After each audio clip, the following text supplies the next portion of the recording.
শুনুন, দুঃখ যত গভীর হয় সুখ তত নিকটে আসে। সময় ও স্রোত কারোর জন্য অপেক্ষা করে না।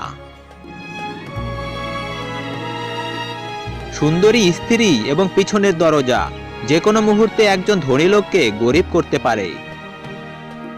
প্রতিটি মানুষ চাঁদের মতো, যার একটা অন্ধকার দিক আছে যেটি সে কাউকে দেখাতে চায় না। সৌন্দর্য যেমন দেহের উৎকর্ষ বৃদ্ধি করে, তেমনি আবার মনের সৌন্দর্য বৃদ্ধি করে।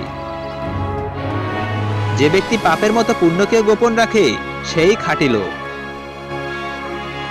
কেউ এত বেশি চালাক হয় না যে অন্যে তাকে অতিক্রম করতে পারে না।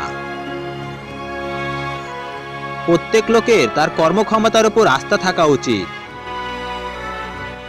চোখের পানি যার ফেলতে হয়নি, চোখের পানির মর্যাদা তার কাছে নেই।